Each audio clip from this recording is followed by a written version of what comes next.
Nah, tadi kita sudah melihat berbagai komponen yang ada pada sebuah game. Sekarang kita lihat adakah kerangka kerja untuk bisa membuat game. Ya, namanya Game Design Frameworks. Ya, tapi sebelum ke sana, ya kita harus memahami dulu target market kita, ya, potensial player game kita itu seperti gimana, dan kita juga harus bisa menentukan fun factor dari game kita. Ya, jadi kita akan bahas dua topik ini terlebih dahulu sebelum kita bisa terjun ke dalam game design frameworks. Ya, target market ini penting untuk ditetapkan terlebih dahulu sebelum kita bisa mulai mendesain game. Ya, jangan sampai nanti kita mendesain game yang tidak sesuai untuk target market. Ya, misalnya gamenya untuk orang dewasa atau bahkan lansia, tapi user interface-nya itu ternyata sibuk. Ya, maksudnya user interface yang sibuk itu adalah terlalu banyak informasi yang tampil di layar. Ya, dan ini biasanya didominasi oleh game RPG. Sehingga game RPG ini biasanya tidak cocok buat lansia. Ya, tapi bandingkan dengan Candy Crush deh. Ya, user interface-nya kayak gimana? Kan tidak terlalu sibuk, ya kan? Tidak mengganggu lahan permainannya juga. Dan user interface-nya mudah dipahami. Ya, makanya Candy Crush itu populer banget dulu di kalangan lansia. Ya, berikutnya bikin game horor tapi buat anak-anak. Ya masa mau, ya. Anak-anak kan biasanya tidak berani nih, masa langsung dikasih game horor, game hantu, ya, game zombie mungkin. Ya, bisa jadi memang ada anak-anak yang suka, tapi kalau gamenya terlalu menakutkan, nanti malah membekas di ingatan mereka, ya bahaya malahan. Ya, jadi perhatikan betul target marketnya nanti. Nah, target market bisa kita tentukan dari berbagai macam cara, ya. Pembagiannya bisa melalui gender, ya, paling gampang ya. Kita anggap ini binary dulu ya. Kalau mau memperluas ke gender yang lain, ya silakan dicari perilakunya mereka bagaimana. Ya, tapi penelitian yang ada itu sementara menggunakan binary gender, ya cuman pria sama wanita aja. Nah, bahkan untuk binary gender, pria dan wanita itu ternyata perilakunya berbeda dalam hal nge-game. Ya, tapi di sini pembahasan ini tidak berarti kita akan memojokkan salah satu gender, ya melebihkan satu gender dan menjatuhkan gender yang lain. Tidak, ya. Justru kita harus bisa memahami kedua belah pihak. Ya, ini penting supaya kita bisa membuat game yang akan kita bangun berdasarkan perilaku mereka bermain game. Nah, setelah ini nanti setelah kita lihat bareng ya, perilakunya pria dan wanita itu gimana sih dalam main game. Coba dia mati, apakah berlaku untuk teman-teman sendiri? Ya, cocok enggak nih? Ya, tapi sekali lagi ingat ini bukan stereotip ya. Bisa jadi nanti ada perilaku yang tertukar. Ya, tidak ada di salah satu gender, tapi teman-teman, oh iya, saya mainnya kayak gitu. Ya benar sih, ada benarnya juga. Ya, mari kita lihat dulu dari pria ya, dari male players. Ya, secara keseluruhan ada kurang lebih 5 hal yang mereka suka ketika bermain game. Yang pertama namanya mastery, ya, penguasaan. Ya, pria itu suka menguasai sesuatu. Ya, tidak harus penting, tidak harus berguna, pokoknya menantang bagi dirinya. Nah, ini manfaatkan. Ya, makanya untuk menyelesaikan sebuah game ya, 100% mastery itu biasanya yang berhasil melakukan itu pria. Ya, tapi tidak melarang kemungkinan juga ada pemain wanita yang juga suka mastery. Ya, cuman secara umum perilakunya memang lebih jarang. Ya, hal yang kedua, kompetisi. Ya, pria ini suka berkompetisi untuk menunjukkan hal yang terbaik. Ya, contoh paling gampang ya sudahlah pameran gacha. Itu kan ya seakan-akan berkompetisi. Aku dapat tuh yang rare, yang mega rare, ultra rare dan seterusnya. Ya, atau gede-gedean damage lah paling enggak, ya kan? Nah, secara tidak langsung yang paling sering pameran seperti itu adalah pria. Nah, untuk wanita ada sih yang suka kompetisi, tapi biasanya mereka punya perasaan buruk ketika kalah, ya, atau bisa punya perasaan tidak enak juga karena menyebabkan pemainnya kalah, ya. Sehingga perasaan negatif ini lebih sering menutupi perasaan positif karena menang. Ya, kepuasan karena menangnya itu lebih kecil dibandingkan dengan nyesalnya karena entah kalah atau bikin orang lain kalah. Ya, tapi ingat sekali lagi ya, ini tidak berlaku untuk semuanya. Lalu yang ketiga, distraction. Ya, pria ini suka menghancurkan barang. Ya, ngaku aja deh. Ya, makanya game-game first person shooter sekarang banyak yang environment-nya bisa dihancurkan. Ya, contohnya Just Cause deh. Ya, itu terkenal banget banyak distraction di dalamnya ya kan. Kemudian unsur keempat, spatial puzzle. Ya, pria pada umumnya punya kemampuan spasial, ya, kemampuan 3 dimensi itu lebih baik dibandingkan dengan wanita. Ya, pasal yang punya unsur navigasi pada ruang 3D itu lebih sering membuat pria lebih berminat untuk menyelesaikannya. Ya, contoh paling gampang untuk hal ini dan ya ini ada penelitiannya juga ya sudah beberapa juga sudah mengakui ya navigasinya pria itu lebih baik daripada wanita ya kan. Yang bisa baca peta pada umumnya biasanya adalah pria ya. Wanita kalau dikasih peta sekalipun Google Maps kadang masih bingung. Ya ini sebelah mana gitu ya, ya kan? Nah, kalau kita manfaatkan kemampuan unsur navigasi ini untuk bisa bikin puzzle, ya, maka pria akan lebih suka memainkan game tersebut yang ada unsur puzzle-nya secara spasial. Ya, hal yang terakhir itu trial dan error. Ya, pria ini cenderung punya preferensi untuk mempelajari sesuatu langsung coba-coba.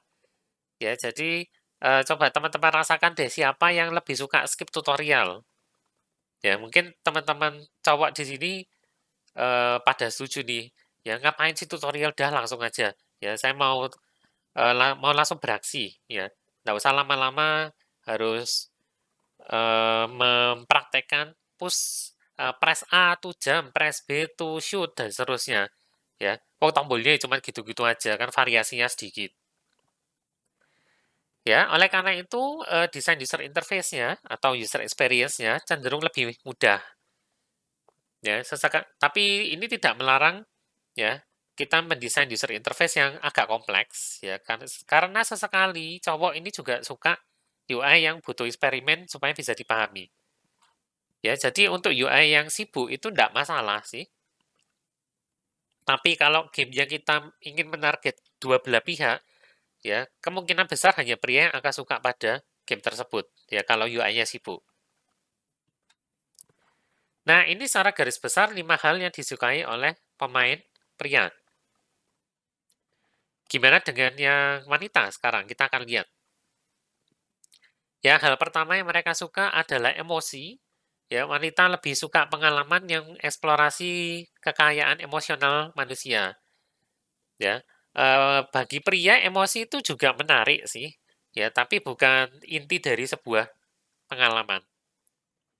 Ya, tidak ada yang melarang seorang pria bisa mengalami emosi ketika bermain sebuah game, ya, baik emosinya marah atau ikut sedih, ya, ketika melihat atau menonton cerita dalam sebuah game, ya.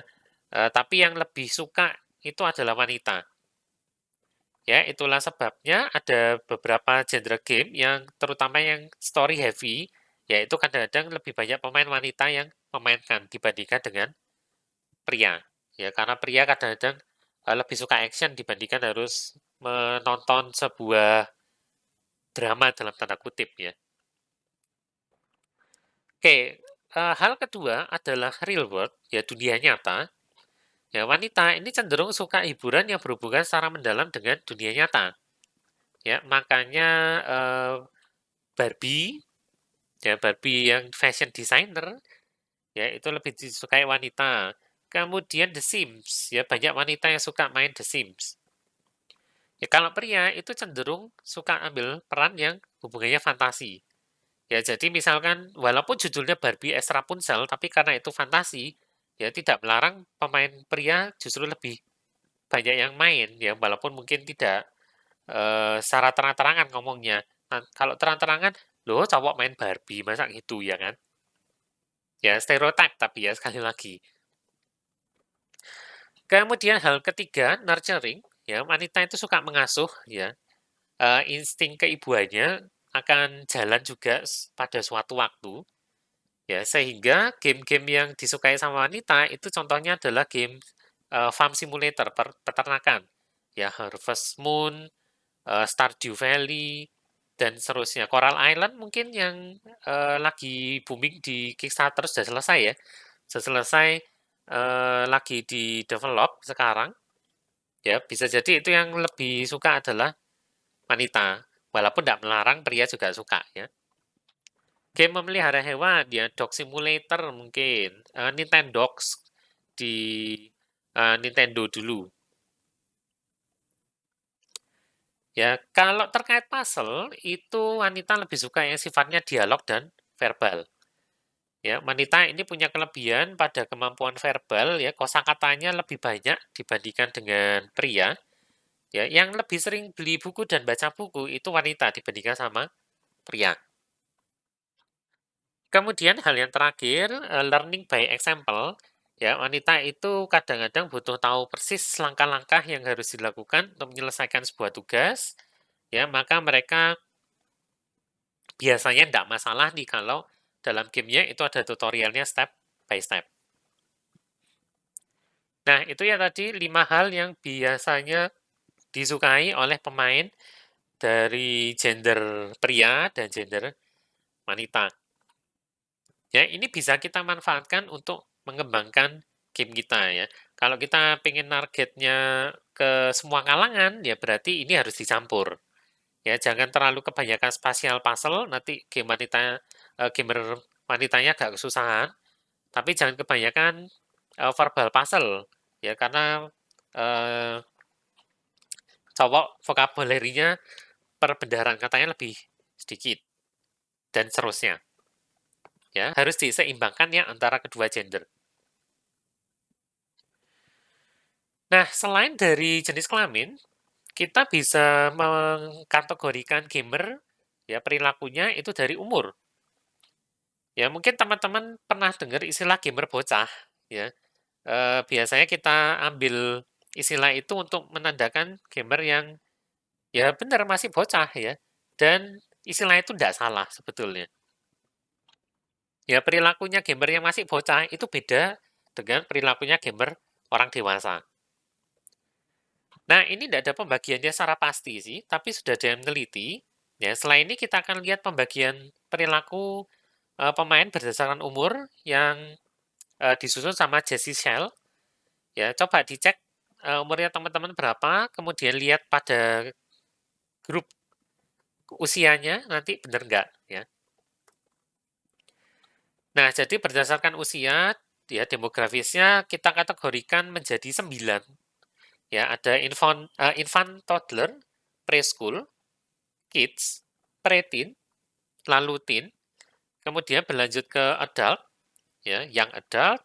eh, Setelah itu dibagi berdasarkan usia, 20s, 30s, ya 20-an dan 30-an, terus 30s, 40s, 30-an, 40-an, dan yang terakhir 50s, 50s dan setelahnya. Oke, infant dan toddler dulu. Ya, usia 0 sampai 3 ini biasanya belum tertarik sama game, ya, hanya tertarik dengan toys, ya, alias mainan. Ya, mereka belum terlalu punya pengalaman banyak di dunia, ya, masih umur 0 bahkan, paling mentok 3 tahun. Ya, mereka belum bisa melakukan hal yang kompleks, belum bisa memecahkan masalah juga. Ya, sehingga kalau interface-nya ini abstrak, ya, pakai gamepad, ya, dengan tombolnya banyak dan harus banyak sekali varian yang harus dihafalkan, ya, itu tidak akan menarik. Ya, tapi kalau antar mukanya itu langsung, misalkan touchscreen, ya, layar HP, itu gampang sekali belajarnya.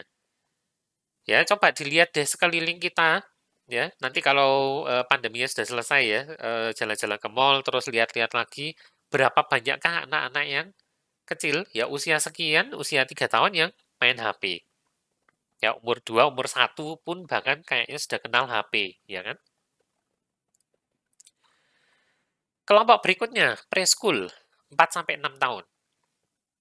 Ya, ini biasanya mulai tertarik pada game.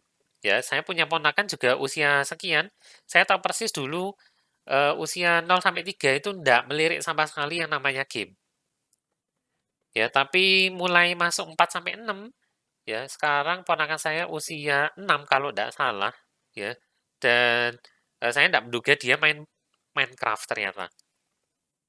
Nah, eh, berarti ada pembuktian sedikit ya, anak-anak mulai tertarik pertama kalinya pada game.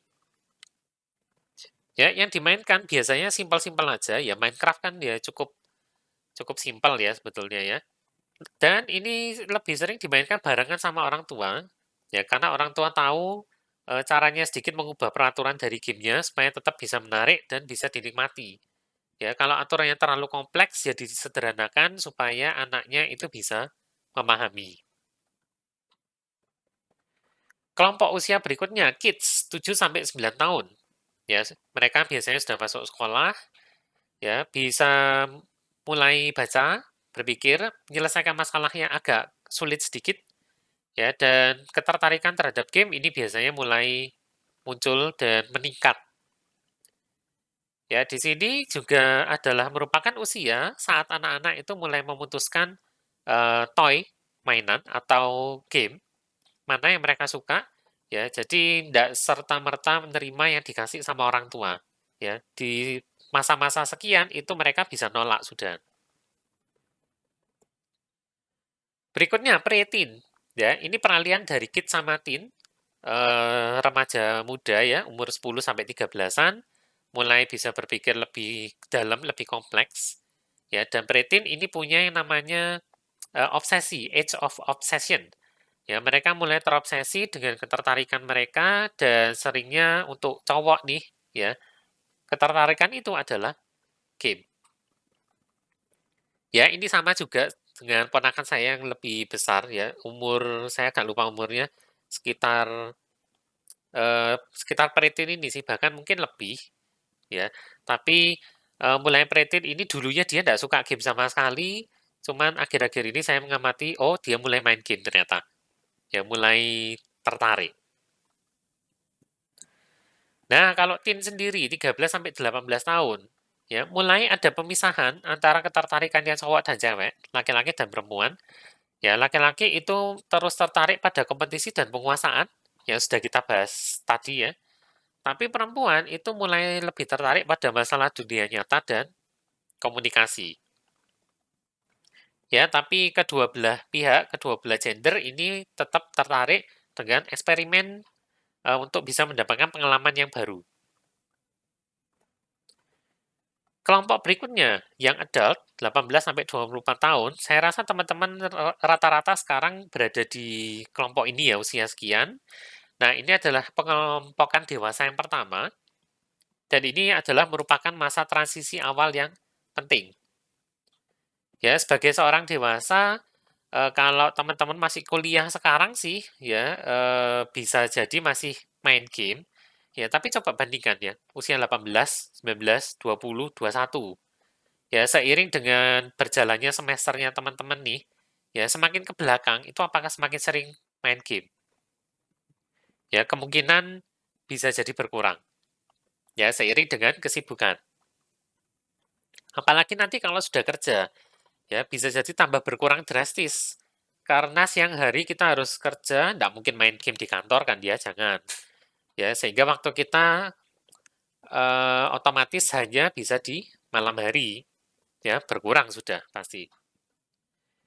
Nah, pada usia sekian, biasanya kita sudah punya selera tersendiri tentang jenis permainan dan hiburan yang disukai.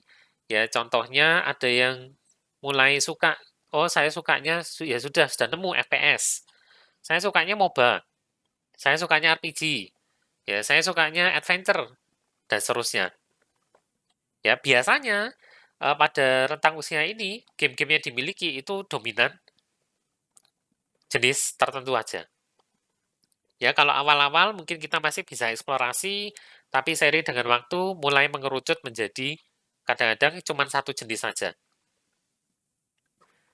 Ya, di usia sekian biasanya sudah mulai punya waktu, ya, punya uang terutama sih, kalau waktu kadang-kadang nggak ada ya. Semakin tua semakin sedikit waktunya, tapi uangnya semakin banyak harapannya, ya.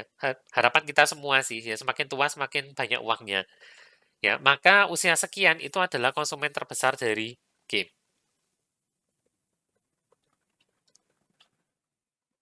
Ya, usia berikutnya 20s dan 30s, 25 sampai 35-an tahun. Ya, di sini waktu itu jadi prioritas utama sebetulnya. Ya, dan di sini adalah age of peak family formation. Ya, pada kisaran umur sekian itu kita sudah mulai membentuk keluarga sendiri. Ya, mulai menikah umur 25 sampai 35. Ya, sehingga kebanyakan orang dewasa pada golongan 20s and 30s ini itu gamernya kasual sudah. Ya, tidak bisa lagi jadi hardcore ya karena punya pasangan, punya suami atau punya istri yang kemungkinan juga suka main game, bahkan kalau sudah punya anak ya. Teman-teman saya yang usia segini bahkan lebih itu ya dulunya juga mengalami ya dulu masih suka main game, tapi seiring dengan menikah dan punya anak, akhirnya jarang sekali main game ya. 1 minggu belum tentu bahkan. Nah, tapi kebalikannya, ya di satu sisi yang lain itu ada yang namanya hardcore gamer. Ya, kalau mungkin orang-orang yang beruntung punya pasangan gamer, ya atau memang belum menikah sama sekali, mereka masih bisa main game, ya maka mereka biasanya akan menjadi yang hardcore. Ya. Nah, kalau hardcore gamer pada golongan usia sekian itu penting ya. Penting kita sasar sebagai target market yang potensial. Ya, mereka bakal beli banyak game dan seringkali mereka ini vokal tentang game yang disukai atau tidak disukai. Ya, komponen tertentu mana yang disukai atau tidak disukai. Ya, bahkan community driven ini biasanya bisa mengubah sebuah game. Ya, sehingga bisa jadi sebuah game yang sudah mulai rilis versi alfanya ya sudah mulai ditunjukkan, lalu di internet rame, banyak yang tidak suka, akhirnya gamenya dimundurkan. Ya, aslinya mau rilis bulan sekian, tapi melihat reaksi dari para calon gamernya kok tidak memuaskan, ya sudahlah ditarik lagi. Ini akan dikembangkan kembali sesuai dengan masukan dari potensial gamernya, sehingga harus dikembangkan ulang, maka ya sudah mundur. Nah, seperti itu. Nah, kelompok usia berikutnya, 30s and 40s, 35 sampai 50, ya ini adalah tahap pematangan keluarga, family maturation stage, ya. Kebanyakan orang-orang yang sudah berusia ini itu lebih fokusnya ke karir dan tanggung jawab keluarga. Ya, sehingga mereka mulai casual mainnya. Ya, lebih banyak melakukan pengembangan di pekerjaan dibandingkan sama game. Ya, yang berkeluarga, ya anak-anaknya harusnya sudah mulai dewasa, ya sehingga mereka akan menjadi pengambil keputusan game apa yang harus dibeli. Nah, karena harus bisa dimainkan sama anak-anaknya, maka sebisa mungkin mereka akan milih game family, ya game party, yang bisa dinikmati oleh seluruh keluarga. Nah, oleh karena itu, di sini, ini biasanya sasarannya Nintendo nih ya, umur 35-50, gamenya casual, kemudian bisa dimainkan anak-anak, tapi juga bisa dimainkan sama orang dewasa. Nah, kelompok usia yang terakhir ini 50 tahun ke atas, ya mereka disebut empty nester, ya ada istilah empty nest syndrome, ya karena pada usia sekian anak-anak mereka sudah dewasa, ya sekitar umur 20-an, 25, 30, ya kemudian menikah tentunya kan biasanya keluar dari rumah. Ya sehingga rumah yang tadinya rame dengan anak-anaknya mendadak jadi kosong. Makanya namanya empty nest syndrome. Nah, karena mereka sudah tidak lagi bertanggung jawab pada anak-anaknya, mendadak orang lansia di sini ya, 50-an ini mendadak punya banyak waktu. Ya, sehingga sebagian akan kembali lagi ke game yang pernah mereka nikmati saat muda ya dulu. Sebagian lagi itu akan cari pengalaman yang baru. Ya, pada usia sekian, sekitar 50-an itu kalau tidak salah menurut psikologi sih ada istilahnya dalam tanda kutip yang puber kedua. Jadi secara psikologi eh, kita itu kayak kembali ke masa-masa remaja. Ya, mereka akan tertarik pada pengalaman game yang sosialnya banyak. Ya, makanya usia sekian itu banyak yang suka main golf, main tenis. Ya, intinya yang multiplayer. Ya, bahkan game multiplayer online pun umur 50-an dia banyak yang suka. Ya, cuman kalau layarnya sibuk atau kendali motoriknya itu kompleks, biasanya malah bikin mereka frustrasi. Ya, karena kemampuan motorik usia lansia, usia 50-an ke atas tentu saja sudah berkurang dibandingkan dengan usia-usia remaja atau dewasa muda yang dulu. Ya, jadi hati-hati sedikit waktu mendesain game untuk pemain usia lansia. Nah, itu tadi berdasarkan umur. Ya, ada jenis pemain lain, ya ini ada yang namanya taksonomi Bartle, ya dibuat oleh Richard Bartle, sorry, ya. Ada 4 macam diasosiasikan dengan simbol-simbol kartu, achievers, explorers, socializers, sama killers. Ya, achievers itu suka dapat achievement, ya suka mendapatkan penghargaan, ya maka dia juga termasuk completionist, ya 100% game completion, 100% achievement itu orang achiever ini suka. Ya, explorers itu suka bereksplorasi untuk mendapatkan hal baru sesuai dengan namanya. Lalu socializers sama ya, bersosialisasi dengan pemain lain. Kalau killers itu berkompetisi dengan pemain lain. Ya, bisa dikategorikan jadi 4 kubu seperti ini. Ya, tergantung dari apa yang subjeknya, lalu apakah dia berinteraksi atau beraksi. Nah, itu tadi menyasar target market atau player. Ya. Berikutnya, hal kedua yang harus kita perhatikan sebelum mendesain game itu adalah fun factor. Ya, apa yang membuat game kita itu menyenangkan? Ya, ingat game harus menyenangkan untuk dimainkan. Ya, sehingga ini susah carinya, tiap game beda-beda, pemain juga punya kesukaan sendiri yang beda-beda ya. Tadi kita sudah lihat dari gender, lalu dari usia, ternyata banyak faktor. Ya, fun factornya beda-beda. Ya, sehingga proses untuk bisa menemukan fun factor ini adalah sebuah seni kreatif. Ya, itu sebabnya juga seni game development, ya, area game development ini dimasukkan industri kreatif. Ya, dan biasanya kita tidak bisa langsung berhasil dalam menemukan sebuah fun factor. Ya, perlu beberapa kali percobaan sebelum akhirnya bisa menemukan faktor yang sesuai. Nah, setelah keduanya itu ditemukan, maka kita bisa mulai mencoba mendesain game. Ya, ada beberapa kerangka kerja yang bisa kita gunakan. Ya, di sini ada 5 macam. Ya, ternyata banyak ya. Ada yang namanya MDA framework, ada yang namanya Age framework. Cuman untuk Age ini ada yang beranggapan tidak cocok untuk game digital. Ya, lebih cocok untuk tabletop game. Ya, yang Age framework ini akan diajarkan terpisah di tabletop game design. Ya, lalu ada elemental tetrads ini yang bikin Jesse Cell juga.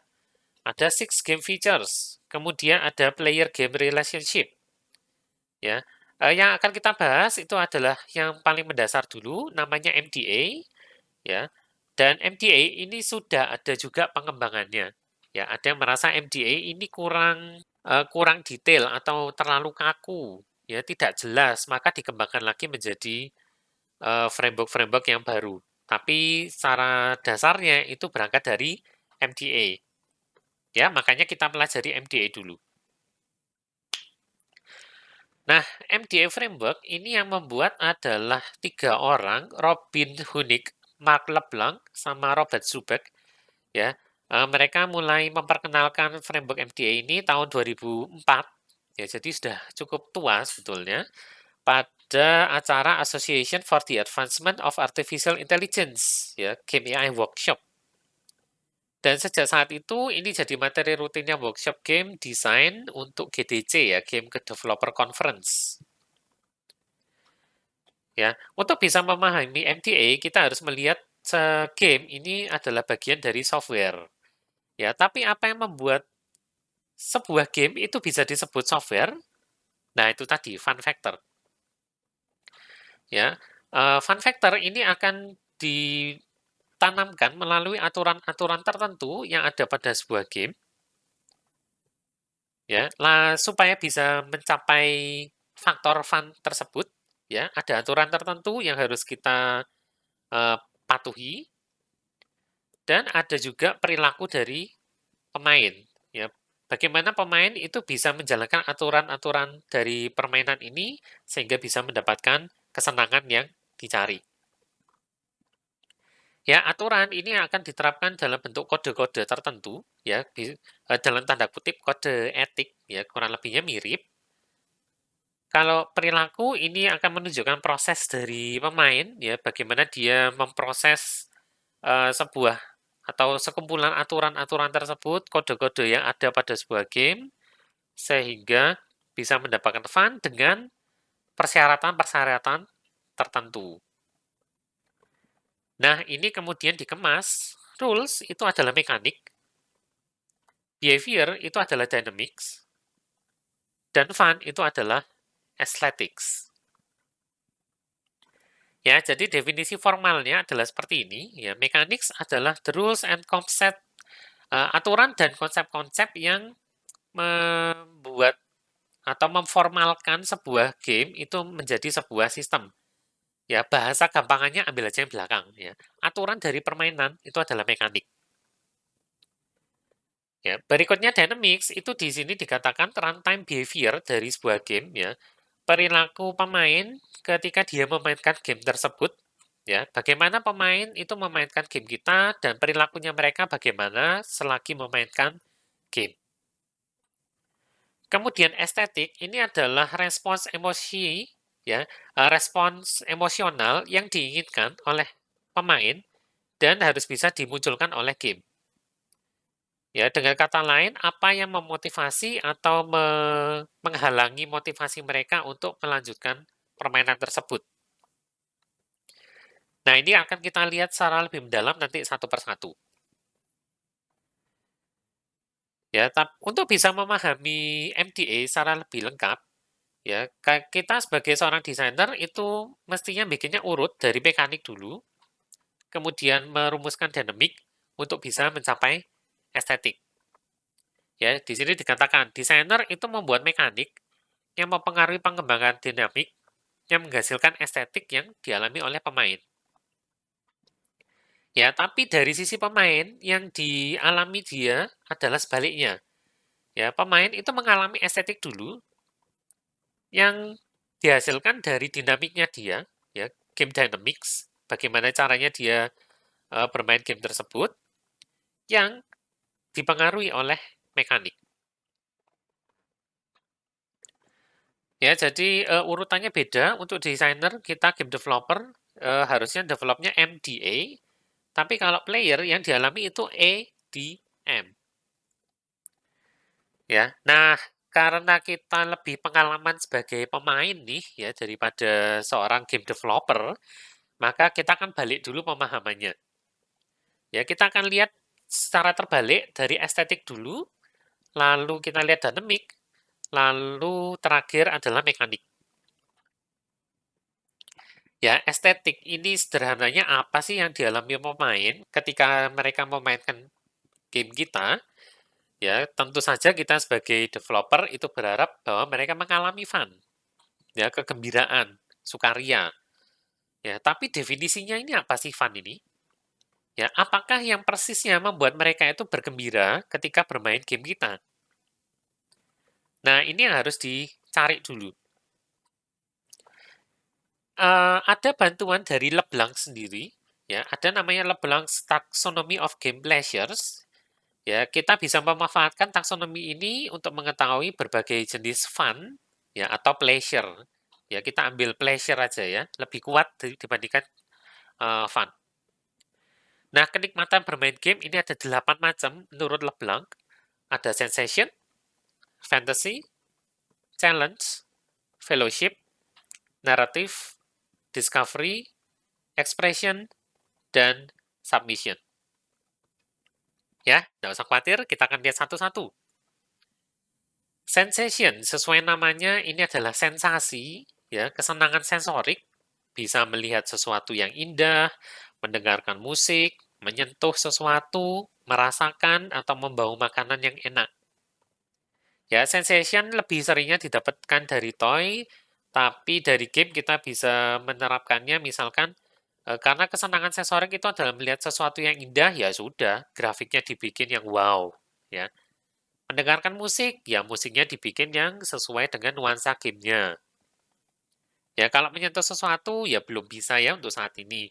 Kecuali kita menggunakan alat tertentu yang bisa memberikan feedback berupa getaran, ya haptic feedback.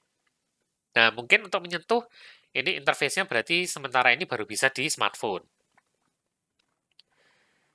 Oke, pleasure yang kedua adalah fantasy. Ini kenikmatan dunia imajiner, ya, berimajinasi menjadi orang lain. Gampang, game RPG itu pleasure-nya adalah fantasy. Challenge ini bisa dianggap sebuah kenikmatan inti dari game, ya. Semua game, ingat ya, kita sudah bahas dulu pertama kali, semua game itu pasti punya masalah untuk diselesaikan. Ya, jadi pleasure challenge ini gampang sekali bikinnya. Fellowship, semua yang bisa dinikmati tentang persahabatan, kerjasama, dan komunitas. Ya, game multiplayer pleasure-nya adalah fellowship. Naratif, pengungkapan dramatis suatu urutan kejadian, entah bagaimanapun terjadinya. Ya, maka game adventure, game RPG, visual novel, itu berat di naratif ya. Pleasure-nya datang dari naratif. Discovery, nah ini cukup luas sih ya. Bisa termasuk kepuasan eksplorasi dunia gamenya, ya discovery biasa, fitur rahasia, ya atau bahkan sebuah strategi yang cerdik. Ya, ini banyak game yang bisa memanfaatkan pleasure discovery ya. Eksplorasi itu saja bisa sudah membuatkan pleasure sendiri terkait discovery. Expression, kepuasan untuk mengekspresikan diri dan menciptakan sesuatu. Ya, bisa dari karakter design atau dari level design. Ya, karakter creation itu bisa menimbulkan pleasure sendiri. Ya, lalu skin, ya pemain bisa mendandani karakternya, ganti baju, ya ganti rambut, ganti wajah, dan seterusnya. Ya, bahkan bisa mendesain ruangannya, ya The Sims bisa mendesain rumahnya sendiri. Ya, level design Super Mario Maker tadi itu mengekspresikan sesuatu. Ya, maka pleasure-nya expression. Submission, kesenangan yang didapat dari meninggalkan kehidupan nyata dan memasuki sekumpulan aturan dan makna baru yang diharapkan lebih nikmat dibandingkan kehidupan nyata. Ya, jadi contohnya misalkan dunianya bukan dunia nyata, ya, tapi dunia fantasi, RPG misalkan. Nah itu kalau kita benar-benar terpikat dengan dunianya sehingga kita mau untuk mengikuti aturan-aturan dari game RPG tersebut, ya sekalipun aturannya mungkin sangat kompleks, seperti D&D misalnya, nah maka bisa dikatakan kita dapat pleasure-nya submission di sana. Nah, itu tadi 8 macam aesthetics ya, tapi tidak menutup kemungkinan ada estetika-estetika lain yang bisa didapat ya. Jadi 8 eh, estetik tadi itu sebetulnya menurut si Leblanc ya, masih ada banyak estetik lain yang mungkin bisa dimunculkan. Nah, untuk bisa menciptakan estetik, ada alat bantu namanya model. Ya, model estetik ini mendefinisikan cara game mencapai tujuan tersebut. Ya, untuk tiap tujuan estetik ini kita nuliskan definisi formalnya, apakah yang disebutkan dengan estetik tersebut. Ya, lalu kita daftarkan kriteria sukses dan gagalnya seperti apa. Contoh langsung ya. Misalkan challenge. Ya, challenge ini salah satu estetik tadi ya. Di sini didefinisikan game yang menantang itu memberikan pemain masalah yang sulit, namun tetap bisa diselesaikan. Pemain diberi hadiah bisa jika berhasil menyelesaikan masalah. Tentu saja masalah yang semakin sukses, ya semakin besar, memberikan hadiahnya juga semakin besar. Ya, nah di sini kita definisikan ya, yang namanya sukses itu apa? Yang pertama, hadiah itu memotivasi pemain untuk menyelesaikan masalah. Ya, jadi pemain diberikan masalah dengan sudah kita kasih tahu dulu rewardnya apa. Nah, kalau rewardnya ini bisa memotivasi pemain. Oh iya ya, masalah ini menarik. Ya, eh, imbalannya juga sepadan. Oke, saya ambil. Nah, maka dapatlah challenge-nya. Ya, lalu kesuksesan yang kedua dikatakan di sini player mampu beradaptasi dengan learning curve. Ya, masalahnya semakin lama semakin meningkat tingkat kesulitannya. Kalau mereka bisa beradaptasi dengan learning curve tersebut, oke, kita berarti sukses menghasilkan estetik yaitu challenge. Definisi gagal di sini, masalahnya terlalu mudah atau terlalu sulit, lalu hadiahnya ternyata tidak sesuai dengan tingkat kesulitan. Ya, tingkat kesulitannya tinggi tapi hadiahnya sedikit. Ya, maka ya siapa yang mau ngambil challenge tersebut? Ya. Lalu contoh yang lain, misalkan challenge-nya mudah, hadiahnya berlimpah. Yaitu biasanya kita suka sih ya. Tapi kalau diteruskan seperti itu, lama-lama, walah game ini tantangannya apa ya jadinya?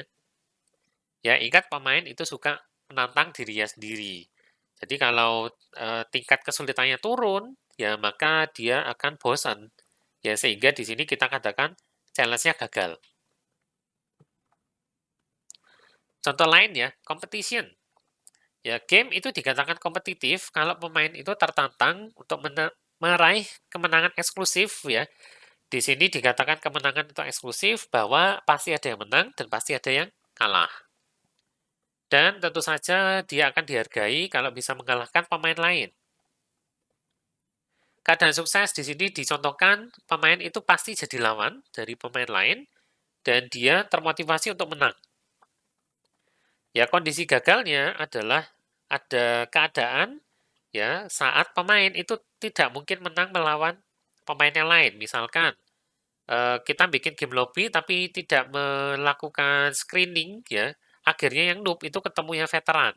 Ya bisa jadi pasti kalahnya yang veteran. Sorry, yang noob ya pasti kalah ya. Kalau yang veteran kalah ya aneh jadinya. Nanti jadi polemik di komunitas ya. Walah, ini veteran tapi kok langsung bisa dikalahkan sama noobnya. Ini gimana ini ya? Lalu kegagalannya berikutnya, sulit menentukan siapa yang menang atau kalah, karena definisi menang dan definisi kalahnya tidak jelas. Nah, itu berarti kita gagal menciptakan competition. Ya, itu tadi aesthetics. Sekarang kita pindah ke tengah, ya, yaitu dynamics. Ya, untuk bisa menghasilkan pengalaman dari aesthetics, kita butuh dynamics.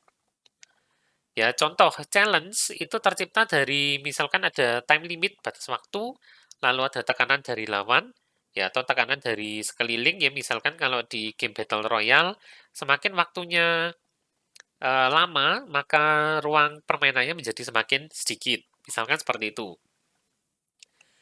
Lalu fellowship ini bisa didorong dengan memberikan syarat menang yang sulit dilakukan kalau sendirian. Ya, sehingga ini mendorong pemainnya untuk bekerja sama. Makanya muncul fellowship di situ. Nah, untuk mengetahui dynamics, kita harus tahu bagaimana mengetahui perilaku game sebelum dibuat. Ya, lalu menjelaskan perilaku yang diamati. Nah, untuk itu kita bisa pakai yang namanya model dynamics. Ya, ada beberapa contoh untuk model dynamics. Contoh pertama adalah dynamic difficulty. Ya, kalau performanya pemain meningkat, gamenya jadi lebih sulit. Tapi kalau performanya turun, ya bukannya gamenya ini menghukum pemainnya, tapi dia akan membantu pemain melewati bagian tersebut, sehingga dipermudah sedikit. Ya, jadi kalau diilustrasikan seperti ini ya, ada player progress monitor, ya, terus dilihat performansnya, kalau dirasa terlalu mudah bagi pemain, ya, pemainnya misalkan tidak turun health-nya, ya, atau turun tapi ya lebih lebih sering bisa membunuh musuh dengan mudah, ya maka sama gamenya, wah ini terlalu susah ini kayaknya buat, sorry, terlalu mudah untuk pemain. Dinaikkan tingkat kesulitannya, AI-nya jadi lebih cerdas, ya health-nya lebih tinggi, ya akurasinya dinaikkan. Auto aim assistance level, kalau sekarang ini gamenya dirasa terlalu mudah karena ada auto aim, maka berikutnya auto aim-nya ternyata mati. Ya, tapi kalau misalkan gamenya jadi terlalu sulit, ya pemainnya sering mati, oh ini berarti ada kesulitan, ya maka AI-nya turunkan, health-nya diturunkan, dan seterusnya. Ya, kadang-kadang sistem seperti ini malah menggelitik egonya pemain nih ya. Ada yang gengsinya tinggi ya. Masa main gini aja nggak bisa sampai harus digampangin sama si gamenya. Ya, kalau ditanyakan sama gamenya sih mungkin masih oke ya. Eh, playernya mati berulang kali, terus gamenya menyadari, oh ini kamu mainnya di setting hard loh. Apakah kamu mau turun dulu ke normal? Ya, kalau seperti itu mungkin masih oke. Ya, tapi kadang yang dynamic, yang jalannya di belakang layar, ini bisa menyebalkan bagi pemain-pemain yang egonya tinggi kayak gini. Ya, maka sebaiknya kasih opsi untuk mematikan adaptive atau dynamic difficulty. Ya, lalu model dynamic berikutnya adalah RNG alias angka acak. Ya, ini kita harus tahu statistika sih. Ya, sebagai contoh, di sini ada pelemparan 2 buah dadu. Ya, bisa terlihat grafiknya, ini disebut distribusi normal atau ada yang nyebut bell curve. Ya, karena kalau digambar garisnya bentuknya mirip lonceng. Bisa terlihat di sini angka 7 itu paling sering muncul. Ya, sehingga angka 7 ini pakailah untuk sesuatu yang sifatnya umum. Sebaliknya, angka 2 dan 12 ini munculnya jarang sekali, ya, hanya satu dari 36. Ya, sehingga angka 2 dan 12 ini pakailah untuk sesuatu yang langka. Misalkan critical hit.